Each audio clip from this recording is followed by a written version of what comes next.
2017 où j'ai fait cette société avec ma femme Alina. Elle était CEO. En fait, je lui avais demandé d'être CEO. Et un jour, elle m'a dit écoute, t'es viré.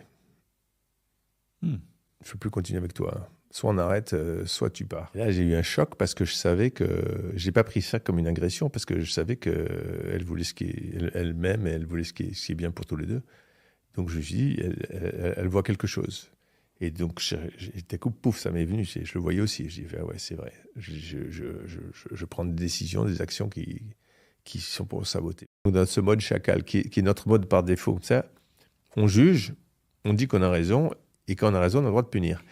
Je savais pas très bien quoi faire. Si j'allais me mettre à pleurer devant mes 140 employés, disant, donnez-moi 3 minutes, ça va s'arrêter.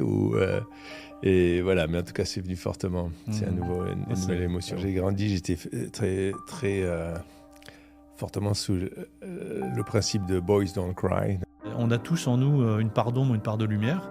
La part d'ombre, elle freine la part de lumière, en fait. Et quand tu arrives à faire partir l'ombre, temporairement ou de façon permanente, bah, ça permet de laisser la lumière s'exprimer.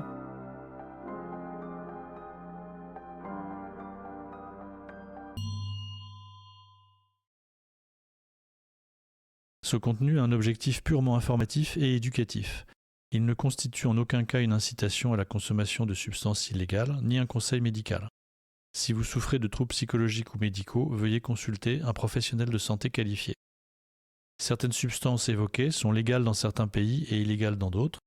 Il est de la responsabilité de chacun de se conformer à la législation en vigueur dans le pays de consommation et de mener ses expériences dans un cadre sécurisé. Salut Nicolas. Salut Arnaud. Donc on est à Londres, tu viens des États-Unis et on va faire ce podcast en français. Donc voilà, donc c'est très, très international. Et écoute, très content de t'avoir là. Ça fait un moment qu'on en parle. Ça fait un moment. On a l'habitude de se parler régulièrement. On est amis, hein, donc voilà, on a l'habitude. On a même une vie parallèle en fait. On a une vie. Ah oui, on a une vie parallèle. Où on découvre les mêmes choses au même moment, sans se connecter, sans se concerter. C'est clair. Il y a des synchronicités assez marrantes. Pour en parler peut-être après. Ouais. Mais oui, c'est vrai. C'est vrai. Il y a des synchronicités même assez folles. Assez folles quand on réfléchit. C'est moins qu'on puisse dire. C'est vrai. Donc, écoute, super. Vraiment content d'avoir l'occasion de parler. On se connaît bien, mais maintenant, je me dis que je vais peut-être apprendre des choses sur toi. Aller encore un peu plus loin de ce que je connais. Voilà. Donc, écoute, je voulais, pour démarrer, comme je fais souvent, te proposer qu'on démarre par livrer une vulnérabilité. Donc quelque chose qu'on ne dirait pas forcément à tout le monde, qu'on se dirait sans doute entre nous, mais pas forcément à l'écran. Voilà, parce que je trouve que j'aime bien commencer comme ça, parce que ça fixe un petit peu le niveau de ce qu'on a envie d'échanger. Alors j'en ai une un peu drôle. Quand j'ai grandi, j'étais très, très fortement sous le principe de Boys Don't Cry. Donc on ne pleure pas, si tu ne te plains pas, tu ne dis pas que tu as mal. Là, je me suis cassé l'orteil, j'ai rien dit à personne. Et quand j'ai rencontré Alina et sa famille, en fait, je leur ai dit, mais sa famille, elle est dysfonctionnelle, ils pleurent tout le temps. Ils pleurent de joie, ils pleurent de peine, ils pleurent de mal. C'est quoi ce bordel? Ils pleurent tout le temps. Tu pourrais leur demander d'arrêter de pleurer. Et je suis parti faire un stage de CNV, donc de communication non violente, où j'ai découvert qu'en fait, pleurer, c'était une expression du corps qui était très naturelle et qui avait toute sa valeur.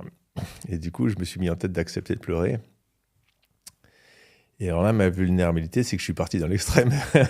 De l'autre côté, c'est qu'en fait, maintenant, je pleure quand je vois un film, quand je vois quelque chose. Et là, la semaine dernière, il se trouve que j'avais l'un de mes employés dont la femme a perdu... ils ont perdu leur enfant pendant la grossesse.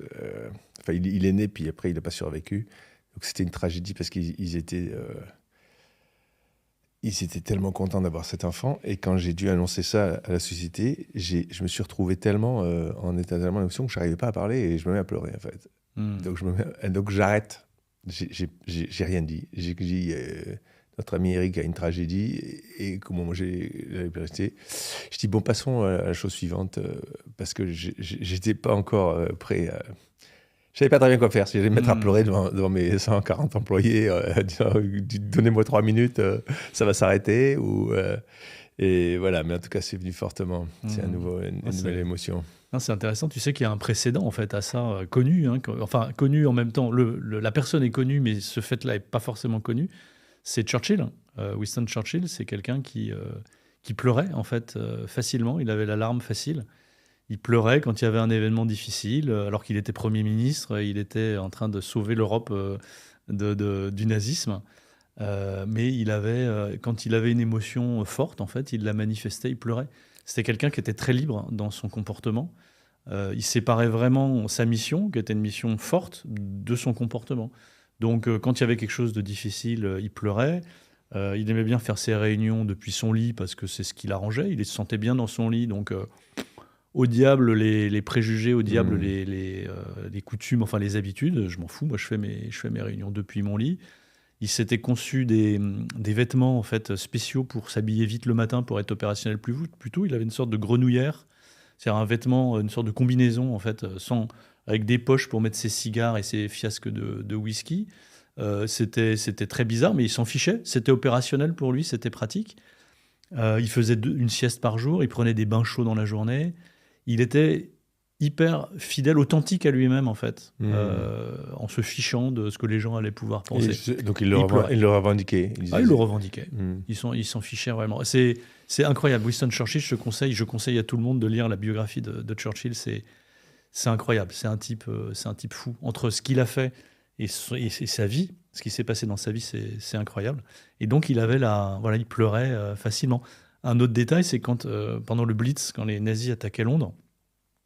Donc évidemment qu'il était meurtri par ça, mais en même temps il était fasciné. Donc il montait sur le toit du 10 Downing Street pour voir en fait les fusées, et il en rentrait, il était complètement transporté en fait, tellement il trouvait ça incroyable, hein, même s'il était meurtri et qu'il voulait se battre contre ça. Le spectacle en tant que tel, il trouvait ça hallucinant de voir la guerre en fait. Il était fasciné par la guerre, mais tout ça était assumé. Et puis il y avait ce petit côté à pleurer en fait, pleurer, ouais, incroyable. Eh ben écoute, c'est super, merci pour ça. Et puis c'est drôle parce que ma vulnérabilité que je m'apprêtais à confier, elle est assez proche de ça. Encore une sorte de synchronicité. De synchronicité, mais ce que je voulais dire, c'est que moi on a eu une petite dispute familiale hier. Donc voilà, mais ce qui arrive, hein, ce qui est rien de majeur, ça arrive partout. Hein. Dès qu'on a un groupe d'individus, on peut ne pas être d'accord, etc. Donc rien de très grave dans l'absolu. Mais moi, dans le passé, c'est quelque chose qui m'a toujours... les conflits, en fait, avec les gens que j'aime, ça a toujours été quelque chose de très difficile à gérer et à accepter. Et voilà, et ça s'est produit, donc j'étais quand même affecté. Mais ce que j'ai constaté, ça c'est le côté positif, c'est que je suis beaucoup, beaucoup moins affecté que je l'aurais été il y a des années. Donc ça, c'est le premier truc. Et puis deuxième truc, c'est que dans ces cas-là, moi j'avais toujours l'habitude de me taire, en fait. Quand il y a un conflit, je me tais. Et puis on va essayer de passer. Et même si je pense quelque chose, je ne vais pas le dire parce que je ne dis pas ce que je pense. Et tu ne veux pas mettre de l'huile sur le feu, surtout. Et puis ça peut mettre de l'huile sur le feu. Et puis c'est surtout, il y avait une sorte de rigidité mentale à une époque qui était que si je me sens mal, je ne vais pas le dire. Un peu ce que tu disais, toi, sur ton pied, ton doigt cassé, etc. J'ai une difficulté, je vais la gérer par moi-même. Et ça, j'ai eu une expérience qu'on a fait ensemble, à Psychédélique, où justement, l'outcome, c'était que je devais dire ce que je pensais, en fait. Et que j'avais une rigidité mentale qui faisait que quand j'avais un problème, je ne le disais pas, je le gardais pour moi. Et ça me faisait du mal. Ce qui est drôle, c'est que du coup, hier, j'ai été capable de dire ce que je pensais et ce que je ressentais. Ce qui est aussi une nouveauté. Il y a quelques années, ça aurait été impossible. Je serais resté avec ce truc-là et ça m'aurait fait du mal à l'intérieur et j'aurais... Voilà. Et ce qui est drôle, c'est que c'est assez proche de ce que tu dis. Et puis, ça m'a relié à cette expérience qu'on a eue tous les deux, dont l'outcome, l'insight que j'ai eu, c'était justement que je devais dire ce que je pensais et que je ne devais pas garder les choses pour moi. Et voilà, donc petite vulnérabilité. Et alors, ce qui est drôle, c'est qu'en conséquence de ça, j'ai été aussi capable, ce matin, de dire quelque chose à un moment en milieu professionnel. Alors que spontanément, j'aurais peut-être gardé le truc à l'intérieur. Mais là, je me suis dit, non, il faut que je parle. C'est difficile à dire, tu veux dire. Oui, difficile à dire. Difficile à dire. Un reproche, ou en tout cas quelque chose que je n'ai pas apprécié, tu vois, en me disant non, il ne faut pas que je le dise parce que ça va vexer l'autre personne, etc. Ce genre de démarche. Mais voilà, donc voilà, petite vulnérabilité du jour aussi. Partagée. Ouais. Alors écoute, ce que je te propose, c'est que peut-être tu te présentes en nous disant les choses qui te semblent importantes à préciser sur toi pour quelqu'un qui ne te connaît pas. Ouais. C'est une question difficile en fait parce que ce qu'on met en avant, ça révèle certains biais. Qu'est-ce que je dis? Est-ce que je dis que je suis père de famille? Est-ce que je dis que j'avais été en Amérique, etc. Bon, en résumé, donc j'ai quitté la France en 93, donc il y a 32 ans. J'avais grandi à Marseille dans une famille de 5 enfants. Je suppose qu'on va parler de famille, donc ça a son importance. De parents qui venaient du nord de la France, donc il y avait une culture traditionnelle, catholique, avec certaines idées conçues. J'ai fait mes études à Paris et c'est là qu'on s'est connus, puisqu'on s'est rencontrés à Polytechnique. Après Polytechnique, je suis parti à Londres parce que je voulais m'échapper. Je ne sais pas si on va parler de ça aussi, mais... Et après, je voulais m'échapper dans des horizons plus grands, donc je suis parti à Stanford faire un MBA, et là, je suis tombé sur Steve Jobs, le fondateur d'Apple, qui Non, c'est Steve Jobs qui est tombé sur toi, en fait. Plutôt ça, non? Voilà, ouais. Il m'a découvert, il s'est dit, ouais, le monde est fabuleux. Donc ça a changé ma vie. Je me suis dit, je veux travailler, je veux être comme lui. Quand je serai grand, je veux être comme lui. Je veux être entrepreneur dans la tech. Donc je suis resté aux États-Unis et je suis devenu entrepreneur dans la tech. Donc, attends, excuse-moi, Steve Jobs, tu l'as rencontré, il était à Stanford, en fait, à ce moment-là? donc la façon dont ça s'est passé, c'est en fait un tournant important de ma vie auquel je n'aurais pas pensé. Mais je suis arrivé au MBA en me disant, moi, je veux voyager, je veux aller en Asie. J'avais dit sur mon truc, sur ma demande de dossier, que je voulais aller à Hong Kong, que je voulais faire du manufacturing, je voulais faire des choses concrètes et tout. Et donc, c'était mon plan d'arriver à Stanford, rester 2 ans, d'aller en Asie. Et c'était une réunion, ce qu'ils appellent beer and pizza, donc les pizzas, la bière. Steve Jobs, il s'est assis par terre. À l'époque, il faisait Next. La blague, c'était que c'était Next to Nowhere. C'est-à-dire, il avait quitté Apple, c'est ça déjà? Il s'était fait virer d'Apple. Et il essayait de réinventer le monde de l'ordinateur, en fait. Il s'est assis par terre, il a commencé à expliquer ce qu'il faisait. Donc, il était en phase d'échec, il se plaignait que les journalistes le critiquaient, etc. Mais il avait une vision extraordinaire de ce que ça devrait être un ordinateur, comment ça devrait marcher. Et là, je me suis dit, c'est complètement génial, ce truc où tu penses quelque chose sur la façon dont ça devrait être, et tu vas, tu le fais, et puis ça se passe assez vite, en fait, dans le monde tech. C'est pas comme d'autres industries. Donc, je me suis dit, c'est ça que je veux faire. Je vais peut-être pas réinventer le PC, mais je veux faire quelque chose. Et donc, je suis resté, j'ai fait ça, et paradoxalement, ma première société, j'ai rencontré de façon complètement indépendante John Sculley, qui était la personne qui avait viré Steve Jobs, et j'ai fait une société avec lui, avec John Sculley. Ah, ok. Peut-être c'est pas si inconscient que ça. Mais... Ah, oui. Mais ouais, donc ma première société, c'était à San Francisco, en 1995. Je faisais un software, ça a bien marché. On a fait 6 millions la première année, 12 millions la deuxième année. Et là, je me suis dit, je fais du software, tout le monde fait de l'Internet. Il faut que je parte faire de l'Internet. Donc j'ai vendu mes parts. Il était quoi? Il était chairman. Ah, il était chairman. Ouais, il était investisseur et chairman. Ouais. Okay. Et moi, j'étais cofondateur et CEO. Et donc là, j'ai vendu mes parts et je suis parti faire de l'Internet. Voilà. Et après, j'ai fait la montée et la descente de l'Internet à San Francisco, le .com, le .bomb. J'ai eu... J'allais dire ma première faillite, mais en fait, j'en ai eu qu'une. Donc, ma faillite, je fais faillite dans le .bomb. Je suis parti à New York et après, j'ai continué sur ce chemin-là en Amérique, comme ça, de l'entrepreneuriat, ce que je fais maintenant. Donc, à New York, j'ai une société tech dans le monde Internet. Et donc, j'ai eu 2 enfants. J'ai rencontré ma première femme à Stanford. J'ai eu 2 filles, qui ont maintenant 21 et 19. Je me suis remarié et maintenant j'ai 2 petits garçons de 4 et 6 sur New York. Voilà, ma femme est roumaine et donc mes enfants sont trilingues, anglais, français, roumain. Voilà, et ça c'est tout ce parcours un peu professionnel, un peu personnel. Et après on va parler de mon parcours, ce que les gens appellent spirituel, que j'ai toujours du mal à appeler ça spirituel parce que ça me paraît un mot qui a des connotations qui ne décrivent pas bien ce monde dont on va parler de conscience modifiée, de présence. Mais bon, j'ai eu un parcours. Élargissement de conscience, on pourrait dire peut-être. Ouais, je pense que c'est beaucoup mieux. Ouais. C'est moins connoté en fait, et ça décrit bien sans doute ce qui se passe à l'intérieur. Ouais. Ok. Et alors avant ça, est-ce que tu peux peut-être nous parler de... Est-ce que ta vie a été un long fleuve tranquille ou est-ce que ta vie a été une série de montagnes russes? Et peut-être pour aborder ça, il y a un angle, c'est est-ce qu'il y a eu des moments forts dans ta vie, ce qu'on pourrait appeler des points de bascule? C'est-à-dire des moments où tu te dis clairement, il y a un avant, il y a un après, il y a un Nicolas d'avant, il y a un Nicolas d'après, et c'est pas la même personne en fait. Est-ce qu'il y a des moments comme ça dans ta vie? Est-ce que tu veux nous en parler? Donc sur la question, est-ce que c'est un long fleuve tranquille? En fait, c'est un truc assez marrant parce que donc j'ai 59 ans, c'est mon année des 60 ans. Ce qui, par ailleurs, est quelque chose, on se dit toujours, ça ne va pas m'arriver à moi, mais un jour ça t'arrive.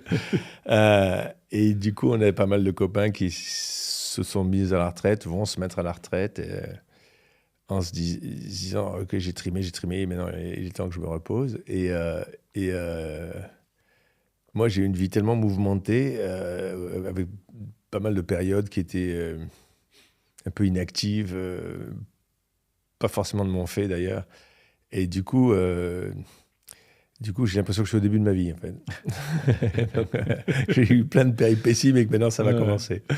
Pour moi, la vie commence. Je partage ça, en plus, je partage ça aussi. Comme dit la chanson. Ouais. Donc, très mouvementé. Si je cherche les mouvements, les moments qui ont changé, évidemment, j'ai parlé de cette rencontre avec Steve Jobs qui a changé ma vie professionnelle et donc les lieux où je me trouvais, etc. Au niveau personnel, j'ai des points, parce que tu m'avais posé la question. Peut-être le point le plus, s'il y en a un déjà que tu devais retenir, le point peut-être le plus important. Je vais être obligé d'en donner 2, 3. Je ne vais pas faire autrement. Parce qu'ils sont tous au même niveau, il n'y a pas un truc. Okay. Le premier point, c'est donc, l'idée de l'élargissement de conscience, c'est évidemment de se donner plus d'options, de choix, de moments de joie dans la vie. Ça, c'est l'élargissement de conscience. Et donc, le contraire, c'est les croyances limitantes qui limitent justement cet élargissement. Donc, le premier événement qui me vient en tête, c'est que j'avais une très forte croyance limitante sur mon succès professionnel. Et j'ai démarré une société avec Alina. Donc, j'avais ses hauts et ses bas. Donc, et j'avais pas mal d'amis qui me disaient « Mais il y a quelque chose qui déconne. Tu devrais être multimillionnaire de loin. Vu ton talent, vu ton parcours. Et comment tu te retrouves d'ailleurs à 50 ans? Je me suis retrouvé en état net négatif. J'avais plus de dettes que d'actifs. Et des observateurs externes me disaient mais il y a quelque chose qui déconne. Et j'ai eu à ce moment en 2017 où j'ai fait cette société avec ma femme Alina. Elle était CEO, en fait je lui avais demandé d'être CEO. Et un jour elle m'a dit écoute, t'es viré. Je ne peux plus continuer avec toi. Soit on arrête, soit tu pars. Mais moi je continue pas avec toi. Je dis, mais pourquoi tu dis ça? Je dis, tu es en train de saboter, tu nous sabotes, et ça ne sert à rien de continuer comme ça. Donc, soit j'arrête, soit tu pars. Et là, j'ai eu un choc parce que je savais que... Je n'ai pas pris ça comme une agression parce que je savais qu'elle voulait elle-même, et elle voulait ce qui est bien pour tous les deux. Donc, je me suis dit, elle voit quelque chose. Et donc, d'un coup, pouf, ça m'est venu. Je le voyais aussi. Je dis, ah ouais, c'est vrai. Je prends des décisions, des actions qui sont pour saboter, parce que ça commençait à marcher, quoi. Donc, j'ai senti cette croyance limitante, et ça fait un clic, et je lui ai demandé de me garder à l'essai. Prolonger le CDD. Prolonger le CDD, voilà, pour continuer. Donc, ça, c'était le moment numéro 1. C'était un moment très fort. Le deuxième moment... très fort, c'était Noël 2021, où je suis tombé sur le bouquin La communication non violente, Nonviolent Communication, où là, je me suis dit, merde, ça fait depuis toute ma vie où j'essaie de comprendre comment ça marche l'être humain, et il y a quelqu'un qui a tout écrit dans un bouquin, quoi, le mode d'emploi de l'être humain. Et donc ça, c'était un moment de synchronicité où je t'ai appelé, tu dis, Nicolas, je suis en train de lire un bouquin incroyable, je ne sais pas si tu te souviens, c'est toi qui l'as dit en premier, ça s'appelle La communication non violente. Je dis, tu déconnes, j'étais au milieu du bouquin, tu étais au milieu du bouquin aussi. Ça a complètement rouvert ma compréhension de l'être humain et ouvert un nouveau champ d'exploration. Et la troisième, c'est l'expérience qu'on a faite ensemble, de cérémonie psychédélique, où la façon dont je le vois maintenant, à l'époque, je n'ai pas complètement percuté, mais c'est qu'en fait, c'est un élargissement de conscience qui te permet justement d'accéder à cette communication non violente, aux principes, de les mettre en pratique. En fait, et en plus ou en particulier, de s'affranchir de croyances limitantes, du poids du passé, etc. Donc c'était un peu le CNV qui me disait, ou la NVC en anglais, qui me disait, ça c'est ce qu'il faut faire, et les champignons qui disaient, tiens, je te fais une petite potion magique pour que tu puisses le faire.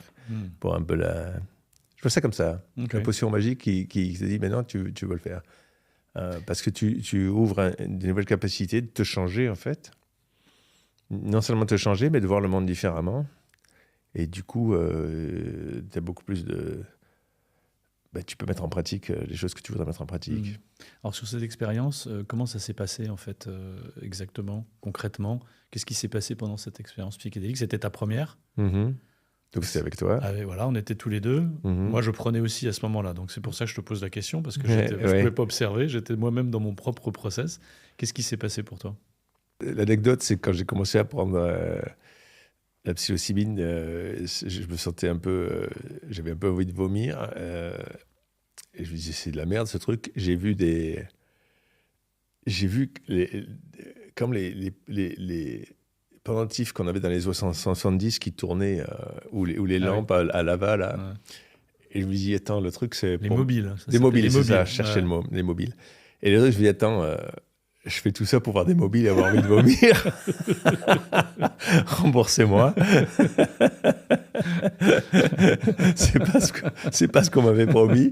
Et au bout et puis là, vraiment, ça allait pas bien. Et il y avait donc notre, je sais pas comment tu appelles ça, la facilitatrice. La facilitatrice qui est venue me voir, qui me dit, tu en veux encore? Et alors que j'allais dire non, merci, ça va aller, j'ai vu assez de mobiles.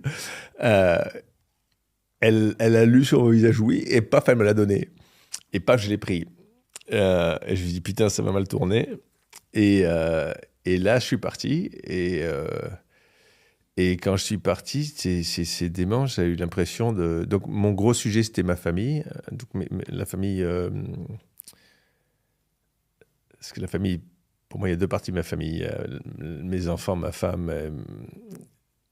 mes 4 enfants et ma femme, ça c'est ma famille. Et puis il y a la famille dont je viens. Donc le sujet c'était la famille dont je viens, où j'ai commencé comme si je volais un peu. Ça me fait penser au film de Fellini, là, où il y a le gars qui vole et qui voit au-dessus qui observe par-dessus ce qui se passe.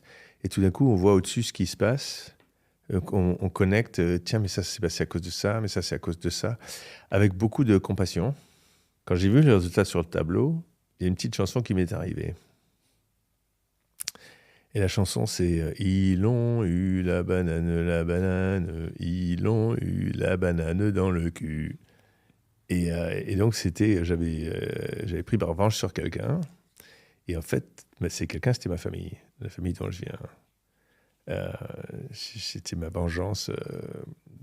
J'avais vécu mon enfance comme une restriction sur ce que je pouvais faire. Et il y avait la force d'une énergie en moi un peu mystérieuse. J'avais vaincu et j'avais réussi ce concours.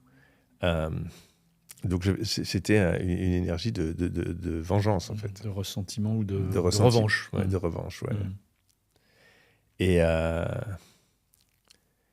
Et là, quand j'étais sous l'influence des champignons, je flottais sans aucune hostilité. Donc c'est une émotion très différente où on comprend, j'allais dire on pardonne. c'est même, pardonnez, c'est même pas le mot, on observe. Donc ça a été ça mon expérience. Et donc quand je suis sorti, il se trouvait que la semaine d'après, j'allais passer une semaine avec toute ma famille, donc la famille dont je viens. Et la semaine s'est super bien passée. Il y a eu, dès qu'il y avait des émergences d'un peu de conflit, j'intervenais et remettais tout ça à l'oubli. Et donc ça a complètement changé ma dynamique vis-à-vis de la famille dont je viens.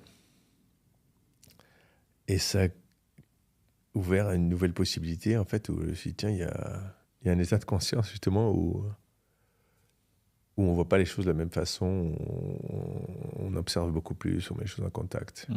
Voilà, donc c'était ça ma première expérience. Et cette compréhension que tu as eue, est-ce qu'elle a duré dans le temps ? Ouais. Elle s'est installée de façon définitive. Ouais. Elle a ouvert une porte qui s'est pas refermée. Et la porte, elle s'est ouverte vers d'autres portes. C'est comme ça, c'est toujours on croit qu'on a trouvé, puis après, c'est comme un oignon. Et puis ça, il dit, merde, il y a encore une couche. On passe la couche, il dit, ah, c'est bon, maintenant c'est bon. Ah non, il y a encore une couche. Donc il y a toujours des couches, mais la couche n'est pas revenue. Ouais. Non, ce qui est bien, parce que parfois la porte peut aussi se refermer. C'est-à-dire la porte, elle s'ouvre sur d'autres portes, ça a été ton cas, mais parfois la porte peut aussi se refermer. Si on ne met pas un pied dedans, ça arrive que la porte elle s'ouvre, et puis on comprend quelque chose, et puis après on oublie, on revient dans ses schémas. C'est vrai. Donc ça, c'est une... Je vois ce que tu veux dire, parce que ça m'arrive d'avoir comme ça des réalisations, des epiphanies, comme ils disent en anglais. Et si je les écris pas, des fois, j'oublie. Et la rigidité mentale se referme, en fait. Les habitudes reviennent, c'est comme si on avait une sorte de rigidité. La croyance limitante, c'est comme ça que je vois, c'est une sorte de rigidité mentale. C'est un circuit mental, un raccourci, en fait, sur lequel on regarde pas le trajet, en fait. On va directement parce que c'est une évidence. C'est comme un axiome en maths. C'est comme ça. Ça fait partie de ma construction, donc je vais directement à la conclusion, j'oublie de regarder ce qui se passe sur le passage. C'est une rigidité, et quand la rigidité elle disparaît, quand il y a une révélation sur cette rigidité, dans un voyage psychédélique ou dans un état modifié de conscience, ça ouvre une porte, on comprend quelque chose, mais cette rigidité, elle peut revenir. Quand c'est une rigidité qui a été là pendant des décennies, ce qui est souvent le cas, si on fait rien de particulier, ça peut se réinstaller, parce que ça a été tellement confortable de vivre comme ça. D'où l'intérêt de l'écriture, par exemple. Ça, je trouve que c'est un des outils les plus intéressants. C'est en parler de façon continue avec quelqu'un. Donc la thérapie, c'est bien. Ou l'écriture. L'écriture, clairement, permet de revenir un an après, de se dire, ah oui, tiens, c'est vrai, j'avais oublié, mais j'avais compris ça. Donc il serait peut-être temps que je recomprenne, et que cette porte qui s'est refermée, je la réouvre à nouveau pour aller plus loin. Le problème fondamental, c'est les croyances limitantes et plus généralement tout ce conditionnement qui nous gère, c'est que sans rendre compte, ça ne l'enlève pas forcément. Maintenant tu vois, mais ça reste, quoi. Moi, j'ai eu ça pendant plus de 30 ans, en fait, où je comprenais pourquoi j'avais beaucoup de mal à travailler, à me concentrer, et j'avais l'impression de comprendre pourquoi, mais ça ne changeait rien, en fait. J'avais fait, quand on était à Polytechnique, j'avais fait une psychanalyse. Il y a une femme, de chaque semaine, j'y allais, je trouvais ça génial, je comprenais mon environnement, ce qui m'arrivait et tout, mais ça ne changeait rien, en fait. Et d'ailleurs, cette femme... elle me dit, bon, maintenant que l'école est finie, vous voulez me voir dans mon cabinet privé à Paris pour continuer la psychanalyse? Et je lui dis, non, je pars à Londres. Elle me dit, ah bon, on part à Londres? Oui, je vais partir ici. Et elle me dit, vous savez, vous pouvez partir, changer de pays, les problèmes, ils vont venir avec vous. Elle était vexée. Elle était vexée, ouais. C'est drôle, hein, parce que psychanalyste. C'est un bel ancrage. Je trouve que c'est une belle injonction. Tu sais, c'est pas très sympa de la part d'un thérapeute de dire ça, parce que c'est plus une injonction que tu te dises après, cette personne qui a une certaine autorité m'a dit ça, donc oui, mes problèmes vont rester avec moi. Oui, c'est vrai. Parce que c'est pas forcément vrai. Peut-être t'aurais pu laisser une partie de tes problèmes en France. Je pense que d'être parti de France, ça m'a beaucoup aidé psychologiquement. J'ai changé d'environnement, faire mon truc et tout. Mais c'est vrai que c'est pas parce qu'on change de pays que tout d'un coup mais c'est une étape, c'est changer d'environnement, changer de contexte, dans un contexte différent, dans des réactions différentes. Donc ça donne plus de possibilités. C'est l'élargissement des options. Ouais. C'est vrai que c'est la différence entre une compréhension intellectuelle et une compréhension profonde, en fait. Ouais. Et c'est très différent. Parce qu'on peut très bien comprendre intellectuellement un sujet, mais être incapable de changer. Et en revanche, quand tu as vraiment une compréhension profonde, et souvent ça passe par des états modifiés de conscience, mais regarde, état modifié de conscience, ça ne veut pas forcément dire psychédélique. Ce qui s'est passé avec ta femme Alina qui t'a mis devant une vérité et avec force, bah, ça t'a contraint à aller voir et à aller comprendre profondément ce qui se passait en toi. Je suis en train de lire le bouquin The Body Keeps the Score, qui est sur les traumatismes. Et du coup, il parle de... j'ai des gens qui ont des traumatismes, du coup, qui ont des fortes limites, croyances limitantes. Et donc, il parle de la façon dont ça peut être géré. Et donc, il dit justement que cette idée de juste parler, ça ne fait pas l'affaire. Et il dit même que la cognitive behavioral therapy, donc l'exposition au traumatisme, par exemple, si on a peur de la lumière, ça ne marche pas non plus, en fait. Donc, il parle beaucoup d'expériences physiques, en fait, de massage, de théâtre. Et je vois bien ça, en fait. J'ai eu une expérience qui a été forte. C'est l'an dernier, je suis allé faire 10 jours de séminaire en communication non violente. C'était au Maroc. Donc, c'est 10 jours avec expérience avec des autres gens. Et donc, on fait l'expérience de relation avec d'autres gens de façon un peu immersive, pendant 10 jours. Et ça a un impact. Ouais. Alina a fait pareil, ma femme. Ça a eu un gros impact. Elle est partie. C'était une année avant moi. Elle est partie et on se disait, elle va devenir zen, beaucoup plus calme, détachée, etc. Elle est revenue, elle n'est rien de plus calme, plus détachée. Un peu pareil, on se dit, tiens, elle a perdu 10 jours. Et puis, elle avait très peu d'amis et pas mal. Donc, elle se qualifiait comme introvertie. Elle disait, les amis, ça ne m'intéresse pas. Quand elle devait présentée devant une foule, dans des conférences, elle mettait de la vodka dans sa coupe de café pour se calmer. Et elle a basculé, maintenant elle a plein d'amis, elle va dans les conférences, elle fait des dîners, donc elle est passée d'introvertie à extravertie en 10 jours. Ce qui est extraordinaire. Incroyable. Donc ça, c'est venu par l'expérience physique, en fait, aussi, de la communication, mais de la communication... 10 jours avec des gens qui sont tous pleins de compassion, autant que possible. Et donc, on fait l'expérience Parce qu'évidemment, quand on dit « j'ai pas besoin d'amis et j'ai peur de la foule », c'est une peur. Donc, on a une peur de quelque chose. Donc, il y a un danger, on a une vigilance. Et puis, 10 jours avec, comme ça, ces expériences où il ne se passe rien, il n'y a pas de raison d'avoir peur, même les gens t'encouragent.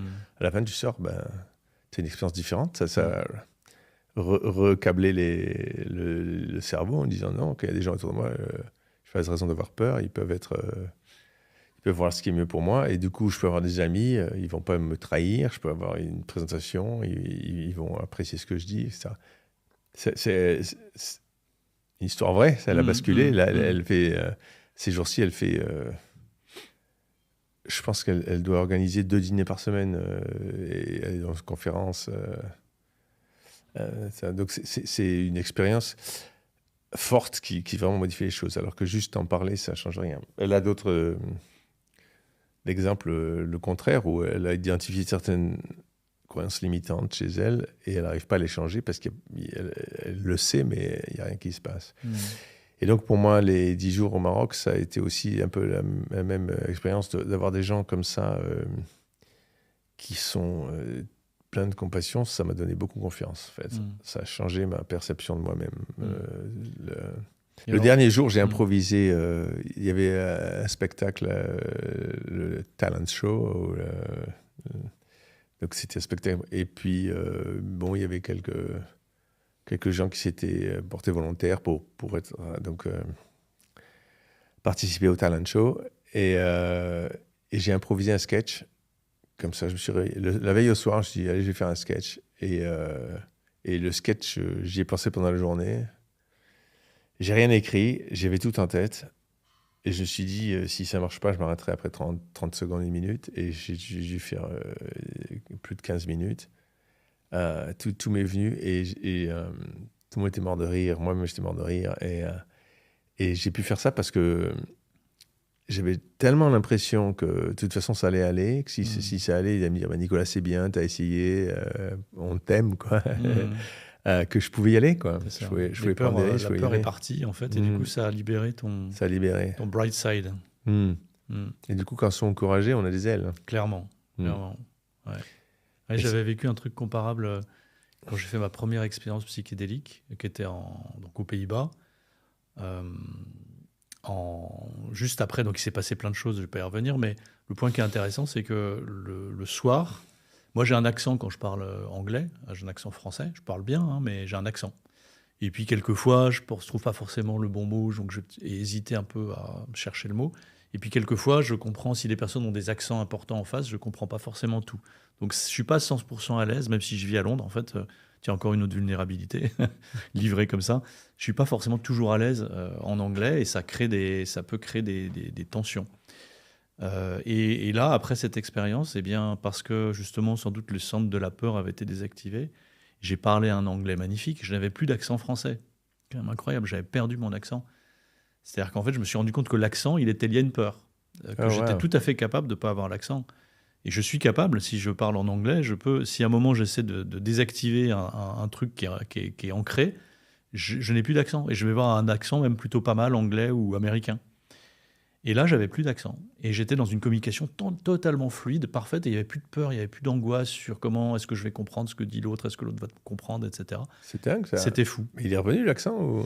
L'accent est revenu, je l'ai toujours. Mais maintenant, ce que j'ai compris, tu vois, c'est ce qu'on disait tout à l'heure, c'est que même si la rigidité, elle est revenue, la porte, elle a été ouverte, et maintenant je sais, et par moments je m'amuse, je me dis, tiens, allez, fais péter l'accent, enfin, fais sauter l'accent.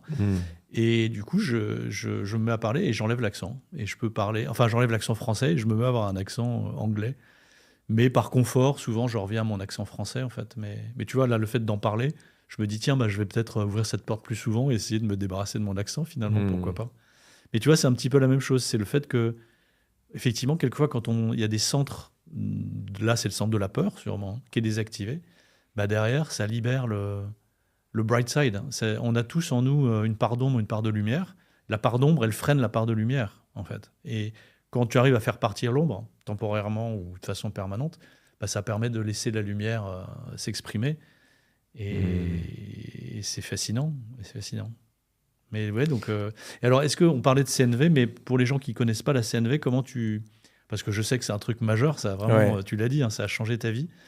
Au point où maintenant tu vas dans des séminaires, tu l'as mis en place dans ta société, en fait. Je me rappelle, tu m'avais dit, après avoir lu le bouquin donc de Marshall Rosenberg, qui est le créateur de la CNV, tu m'avais dit, c'est tellement incroyable que je vais offrir le bouquin à tous les employés de la boîte. Voilà, donc ça je l'ai fait, donc je le fais. Voilà, tu le fais. Tous les employés qui arrivent avec l'attaque.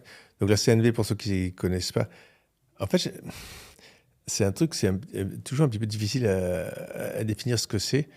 Le bouquin, on pourrait dire que c'est des principes pour mieux coexister, en fait. Je pense qu'on pourrait le décrire comme ça. La façon dont moi je l'ai vécu, c'est que j'ai eu l'impression, comme je disais tout à l'heure, que Marshall Rosenberg, il a compris les ressorts des comportements des gens et proposer des façons de les considérer, une perspective différente qui permet justement d'avoir des relations beaucoup plus harmoniques. Donc ça, c'est la base. Et la façon dont il a formulé ça comme des principes et il s'est mis sur la communication. Donc, il a dit « non-violent communication ». Et il a raison... ce qui l'a amené à formuler ça comme ça, c'est que c'était autour de la période de non-violence avec Gandhi, Martin Luther King. Et donc, il voulait se placer dans cette mouvance. Et je pense fondamentalement qu'il voulait garder quelque chose de très simple. Il ne voulait pas que... Là, même en ce moment, tout ce qui est communication non violente, par exemple en France, il y a un service quelque part au gouvernement qui surveille les sectes. Et donc, ils ont toujours peur d'être pris comme une secte. Et je pense qu'il avait cette peur d'être pris comme quelque chose de bizarre. Donc, il a voulu garder les choses très simples. C'est pour ça qu'il dit communication, comme si c'était juste communiquer. Il n'y a pas de quoi... j'attaque pas vos religions, j'attaque pas, c'est juste communiquer. Mais quand on lit ce qu'il explique, c'est beaucoup plus profond, en fait. C'est beaucoup plus profond. C'est vraiment la façon, moi je l'ai compris, c'est que c'est vraiment les principes dans lesquels on opère fondamentalement. Donc, ce que l'évolution nous a amené à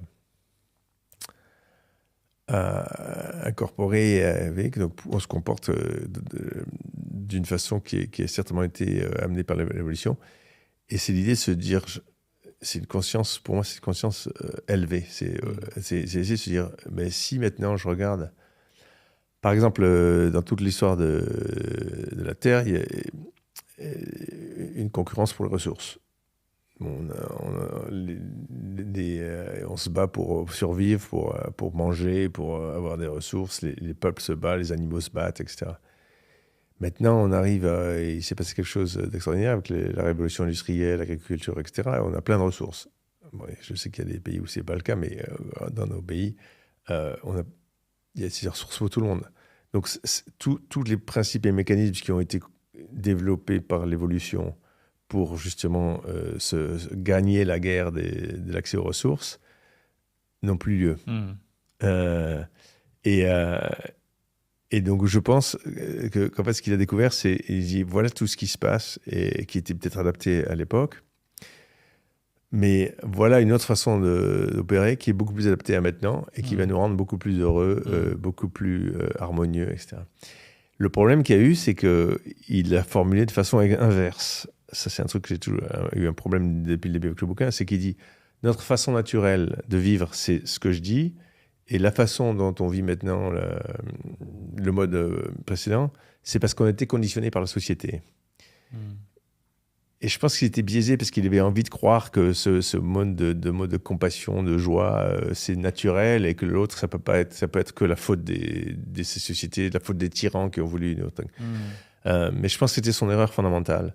Et je vais essayer de le prouver parce que maintenant, il y a une nouvelle discipline qui s'appelle Evolutionary Psychology, donc la psychologie de l'évolution. Non, pas de l'évolution. La psychologie dans le contexte de l'évolution, qui essaie de te dire pourquoi on a certains traits psychologiques, dans quelle mesure c'est adaptif. Dans le monde de Darwin, pourquoi j'aurais certains aspects psychologiques, qui est un truc super fascinant. Et donc, je pense que ça va montrer qu'en fait, effectivement, les comportements de base qu'il a identifiés comme étant sous-optimaux sont sortis de l'évolution et que maintenant, on a une opportunité de s'élever au-dessus intellectuellement de l'évolution et d'adopter d'autres principes. Donc, c'est comme ça que je vois moi. Et si on voit ça comme ça, c'est super. C'est pas juste je te parle pas. C'est tout. C'est comment, à tout moment, comment je perçois mon environnement, comment je perçois l'univers, comment je me sens.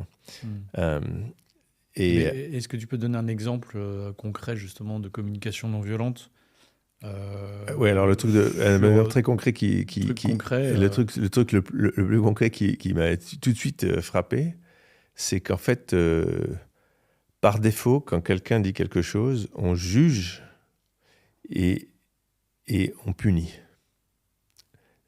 Juge, il y a le côté de label, qu'on dit un label, on dit he's a bad person. Et le truc, quand on commence à voir ça comme ça, on voit tous ce que j'appelle les micro-punitions. Par exemple, une fois, j'étais à Los Angeles, il y a une voiture qui arrive, il y a une Maserati toute neuve qui arrive, et le type, il coupe la route sans avoir vu que j'étais là, etc. Et je lui dis, et je lui ouvre ma fenêtre, et je lui lance ils t'ont pas donné le mode d'emploi quand tu as acheté ta voiture. Ouais. Ce que je trouvais très bien, très drôle. Ouais. Toi, ça t'a fait rire. Ça m'a fait rire, ouais. Sauf qu'en fait, c'est une punition. Je c'est un juge, jugement déjà. C'est un jugement qu'il a fait quelque chose de pas bien, que donc j'ai le droit qu'il me mérite une punition, et j'envoie ma punition. On peut se dire, mais non, c'est juste drôle et tout, mais c'est une punition, c'est d'infliger une punition, c'est d'infliger de douleur à l'autre pour lui communiquer qu'il a fait quelque chose de pas bien. Et quand on se rend compte de ça, ça devient extraordinaire. Donc là, par exemple, si tu appliquais la règle de la CNV à cette situation, qu'est-ce qui se passerait ? Donc, si j'appelle CNV, je me dirais, ce type-là, il ne m'avait pas vu. Ça arrive que les gens ne voient pas les autres. Moi, je n'aurais pas cette émotion déjà. Je me dirais, tiens, je ressens une émotion parce que la CNV, c'est observer ses émotions à soi aussi. Donc, ça, c'est un truc. Donc, j'ai une émotion, je me dis, tiens, je suis en colère. Mais pourquoi je suis en colère ? Parce que j'ai eu peur, il m'a coupé la route. Hein, ou alors parce qu'il me ralentit, moi je veux aller vite, il me fait perdre du temps. Donc c'est pour ça que je suis en colère. Et après on met ça en perspective, on se dit ok, j'ai eu peur, mais est-ce qu'il a essayé de me faire peur ? Non, c'est moi qui ai eu peur. C'est juste parce que je suis comme ça. Donc j'ai pas de raison d'aller le punir. Non. Mais est-ce que tu pourrais lui dire quelque chose quand même Je pourrais lui dire, je voulais juste vous dire que vous habitez à une rue qui est un peu dangereuse, et donc j'imagine que vous sortez tous les matins de votre maison. Ça m'a fait peur quand vous êtes sorti, je voulais vous partager, donc je voulais communiquer que si vous pouvez faire attention, il y aura peut-être dans le futur moins de gens qui auront peur. C'est-à-dire, en fait, si tu dois dire quelque chose, tu fais pas de raccourci d'une certaine façon, et tu commences à parler de ce que tu ressens. En fait, c'est un peu ça déjà, j'imagine. Exactement. Donc le principe, c'est exactement ça. Donc le principe que les gens retiennent, même qui est le résumé, c'est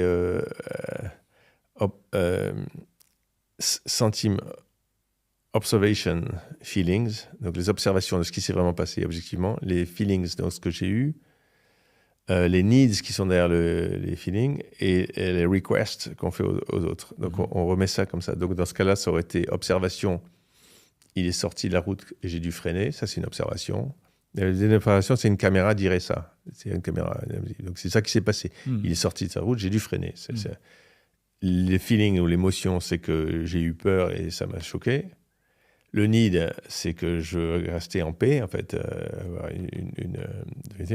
et donc, la requête, c'est lui dire, écoutez, la prochaine fois... Donc là, c'est passé, c'est fini, mais... donc, il n'y a pas une requête pour la situation. Mais c'est ça le principe. Donc, on peut se raccrocher à observation, émotion, besoin. Donc, c'est ça. Enfin, c'est requête. C'est la face visible de l'iceberg de la CNV. Mais je pense que le truc beaucoup plus fondamental, c'est pourquoi il y a ça. Pourquoi on dit ça. Et pourquoi on dit ça, c'est parce que c'est jugement, punition. Et le jugement, punition, c'est incroyable. Donc, moi, là, je suis à Londres avec ma fille, elle.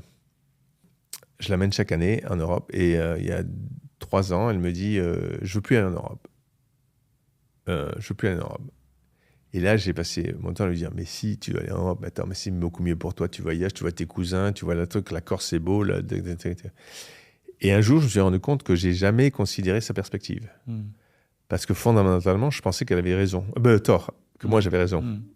Donc je me disais elle a tort, et donc comme elle a tort, et quand quelqu'un a tort, on a le droit de le punir. C'est ça qui est chouette dans l'évolution. Rosenberg, il appelait ça le mode chacal, comme les animaux chacal, parce qu'il y a des animaux. Et le mode élevé, c'est la girafe, parce que la girafe, elle est élevée au-dessus. Et donc, dans ce mode chacal, qui est notre mode par défaut, comme ça, on juge, on dit qu'on a raison, et quand on a raison, on a le droit de punir. Et ça, c'est le monde. C'est le monde politique. J'ai raison, les riches, c'est tous des salauds. J'ai raison, les pauvres, ils foutent rien. J'ai raison. Et surtout maintenant, de plus en plus, en fait, comme ça, je trouve, la politique, en particulier la politique américaine, parce que on en entend beaucoup parler ces derniers temps, c'est l'exact inverse de la CNV, en fait. Hein. C'est pour ça que la question de Trump m'a tellement bouleversé, c'est que j'avais l'impression que le monde... Qui c'est qui a dit ça? C'est que c'est Martin Luther King. L'arc de l'évolution de l'humanité va dans la bonne direction. Et puis d'un coup, tu avais l'impression que l'arc, il avait perdu la boule. Il déconne. On a fait un retour en arrière, mais on fait un retour en arrière dans tous les pays. On repasse dans la violence, dans le monde chacal, où ils ont tort, moi j'ai raison, il faut les taper, les immigrants, il faut les sortir, les riches, il faut leur prendre leur pognon, les pauvres, ils n'ont qu'à travailler. C'est ça. Alors que dans le fond, ça n'existe pas. Il n'y a pas de vérité, en fait. La vérité n'existe pas. Personne n'a tort ou raison. Personne n'a tort ou raison. Ça n'existe pas, en fait, avoir tort ou raison. Exactement. Donc, c'est fondamental. Moi, quand j'ai lu le bouquin, c'est le premier truc qui m'est arrivé. Je me dis, mais attends, merde, il a raison. Et les micro-punitions et les jugements, ça, c'est tellement profond que là, par contre, la porte, quand on la pousse, on n'est pas au bout. Il y a des portes là. Là, il m'est arrivé un truc incroyable. Donc, donc maintenant, je fais des formations. Tu disais tout à l'heure que j'ouvre le bouquin La communication non violente à tous mes employés. Donc, ils le reçoivent tous. En 2022, donc après avoir vu ce bouquin, on a fait un voyage de société. Et je me suis dit, tiens, je vais les exposer à la CNV. Et j'ai fait venir une formatrice qui a fait une session. Et en fait, ça a été assez mal reçu, en fait. Parce que les gens ont dit, pourquoi tu te mêles de notre vie personnelle? C'était ça le truc. Tu me demandes de raconter des choses de mon enfance. Moi, je suis là pour le boulot. Je suis content de voir mes employés. Bien sûr, on est dans un mode relax, mais c'est pas pour ça que je gérais ma vie privée. Et donc là, je suis un peu revenu en arrière. Je me suis dit, bon, ben, on va faire ce... J'étais déçu, en fait, parce que mon idée, c'était de les aider, même sur leur vie privée. Je ne vois pas de raison pour laquelle je n'essaierais pas d'aider mes employés dans leur vie privée. Mais eux, voyaient des raisons. C'était pas mon business. Non, plein dedans. Ouais, on va revenir là-dessus. Mais là, quand j'ai fait mon stage en octobre de 10 jours, je me suis dit, en fait, ce Marshall Rosenberg, il a inventé plein de méthodes sur plein de sujets, en fait. Et un truc, par exemple, qu'il appelle empathie, que je n'avais pas compris, maintenant j'appelle ça deep listening, donc l'écoute profonde. Et trucs sur les habitudes d'écoute. Donc il y a tout un ensemble d'observations et de propositions de méthodes qui sont extraordinaires. Et quand j'ai fait l'expérience de ces méthodes plus en détail, je me suis dit, mais c'est ça qu'il faut faire. Je vais retourner voir mes employés et je ne vais pas leur dire de me parler de leur enfance. Je vais leur dire, l'écoute profonde, ça va vous aider avec vos clients. Donc, je vais vous aider à gagner de l'argent. Et vous ne pouvez pas me dire que c'est votre vie personnelle parce que ça va améliorer vos performances. Donc, voilà, on va faire ça. J'ai appelé ça trust building, construire la confiance. Et j'ai pris un sous-ensemble des outils de la CNV qui me paraissait s'appliquer. Donc, j'ai fait ça de façon un peu expérimentale pour hedge my bets, donc pour augmenter mes chances de réussite. J'ai pris 2 formateurs, j'ai fait deux choses différentes, un au Canada et un en France, parce qu'ils avaient différentes forces et faiblesses. J'ai dit, voilà, 3 jours de formation sur construire la confiance grâce à ces outils CNV. Et en fait, ça marchait hyper bien. Ça marchait hyper bien. Les mecs sont sortis, oui, je suis sûr, tu as raison, ces outils, c'est bien. Il n'y a aucun d'entre eux qui m'ont dit, c'est quoi ce bordel, laisse-nous tranquille. Ils ont tous dit, tu as raison. Après, il faut l'appliquer, c'est difficile, mais le truc, ça marchait hyper bien. Donc, j'ai généralisé ça à toute ma société. Cet ensemble d'outils de construction de la confiance.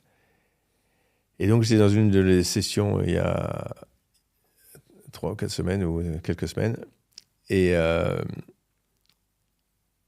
c'était avec mon équipe qui s'appelle Customer Success. C'est les gens qui s'assurent que nos clients utilisent bien le produit. Et on vient de faire une migration donc, de notre système. On a construit un nouveau système et tous nos clients devaient passer au nouveau système. Donc, c'est quelque chose de toujours difficile parce qu'au début, ça ne marche pas. Etc.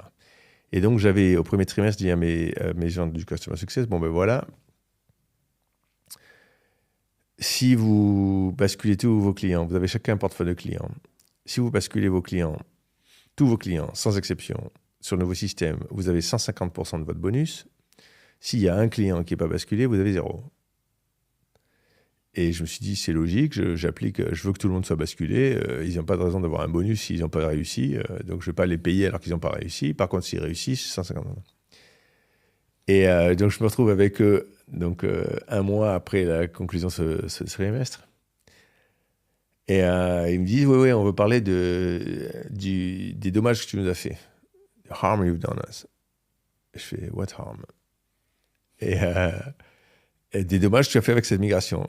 Et il y avait le facilitateur, là, qui est un mec extraordinaire, un Canadien qui s'appelle François, qui dit, Nicolas, ils veulent te parler du dommage que tu as fait. Je dis, mais je ne veux pas parler des dommages que j'ai fait, je n'ai pas fait de dommages. On avait un objectif, j'ai fait les trucs, on a réussi d'ailleurs, en grande partie, avec de petites exceptions.